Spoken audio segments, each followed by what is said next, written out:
Bonjour à tous, bienvenue dans cette toute nouvelle vidéo. Aujourd'hui, je voudrais vous parler chaque kaiju qui pourrait combattre le fils de Kong dans le prochain film du Monsterverse. Car oui, si Kong affronte King Caesar, on va pas affronter King Ko, enfin le fils de King Kong face à un King Caesar, un Violent ou même un Dagara. Donc ça risquerait assez difficile pour lui.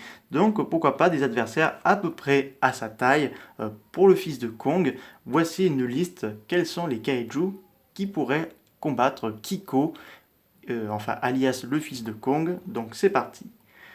Donc on a Epira, donc pourquoi pas, même si dans la terre creuse on ne voit pas d'océan, on voit plutôt des rivières, un petit peu de lacs, mais Epira pourrait vivre là-bas, donc en se nourrissant de poissons, d'autres petits crustacés et bien d'autres encore.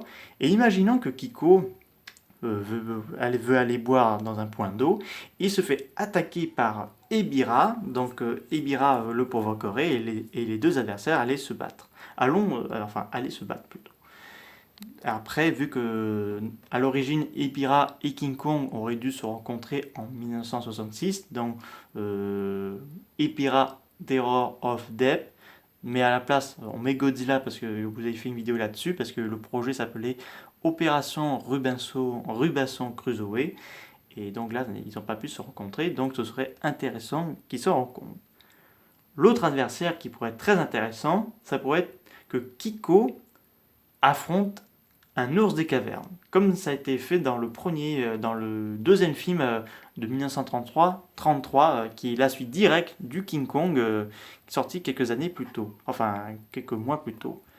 Donc un genre d'ours des cavernes, pas une façon qu'on voit dans la BBC, mais plus comme dans Monster Hunter, un ours des cavernes de la terre creuse qui a une allure assez menaçante, agressif. Donc Kiko devrait sans doute le combat tout seul, lui donner une bonne correction et découvrir un peu plus sur des créatures qui vivent dans des grottes, voir comment ils ont fait pour survivre et tout.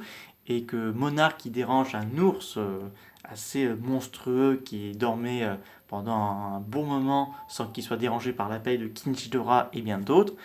Et donc là, Kiko ou Kong devraient le remettre à sa place. Et qui sait, peut-être, il pourrait être au service de King Caesar s'il serait présent dans le film. L'autre adversaire, elle possède 8 pattes et est déjà apparue dans quelques films de Godzilla, Kumonga.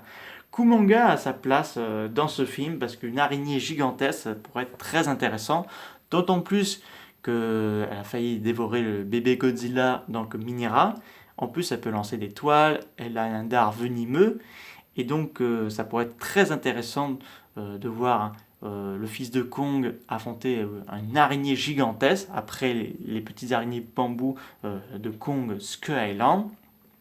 Une araignée monstrueuse qui a créé son territoire avec plusieurs toiles d'araignées, avec des corps de ses victimes emprisonnés dans des toiles. Ça pourrait être terrifiant, surtout pour un jeune primate qui aurait pas cherché à la titiller, il aurait plutôt pris ses jambes à ses coups, parce que là, c'est terrifiant. L'autre adversaire, c'est Gorosaurus. Car Gorosaurus serait très intéressant puisque ce serait pas difficile à le mettre dans la suite. On pourrait prendre un espèce d'allosaure ou de T-Rex sur stéroïdes, beaucoup plus grand, une dard derrière une queue, de petits bras, mais de grandes mâchoires puissantes. Parce que, admettons que Kong affronte d'abord quelques-uns Gorosaurus qui attaquent sa future compagne, et puisque Kiko, pour son voyage, devrait affronter un spécimen plus petit. Enfin, et même retracer un peu le passé des deux groupes, parce que ce serait intéressant de voir les Gorosaurus et les King Caesar qui étaient aux côtés des Godzilla pendant la guerre. Et là, ce serait très intéressant.